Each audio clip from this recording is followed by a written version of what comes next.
Hi, hello, kumusta ka? Guys, ang sharing natin ngayon guys ay itong ating tamping or apa, ano? Ito yung may laki na 8 inches, ano? Ayan, napakasarap. Okay, tingnan nyo mabuti guys dahil ditong ating gamit ay pure rice flour. Then, pwede nyo ring haluan ng glutinous rice para magiging smooth siya kahit kinabukasan na. Kung mapapansin po ninyo, kung kumain kayo ng ganitong tamping or mas kilala sa probinsya or apa, kinabukasan sobrang tigas na pag lumamig dahil pure rice siya. Pero pag dito sa ginagawa natin na may glutinous rice, napakaganda pa rin niya kahit kinabukasan, kahit lampas pa ng pangalawang araw, okay pa rin siya guys kainin. Okay?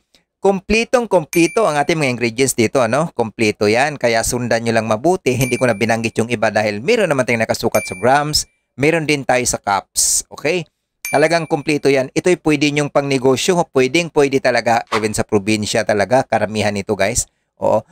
Ngayon, napakadali ding lutuin. Wala ka nang kahirap-hirap sa kawali lang. Basta lagyan nyo lang ng, ayan ha, tingnan nyo mabuti ang aking mixture dyan dahil pag sabihin na natin pag kayo gumawa na medyo malapot, magdagdag kayo ng konting water lamang. Okay? Konting water lamang kasi hindi naman pare-pare. May rice talaga na matakaw din sa tubig. Rice flour. Pero yung kasi sa akin, medyo tama-tama lang. Halimbawa, 325 yung atin dyan. Magdagdag lang ka ng mga 50. Basta, tingnan nyo mabuti ang texture niyan, 'di ba?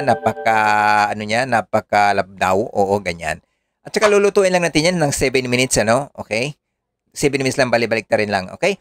Guys, isang favor lang, huwag kalimutang i-like, i-follow ang ating Learn Baking with SNJ Facebook page at ang ating YouTube channel at ang personal account Jesse Anoos. Maraming salamat guys, ito'y pang negosyo recipe na naman, pang merienda at gustong-gusto ng ating mga kids ito guys dahil napakabantok or masarap talaga siya.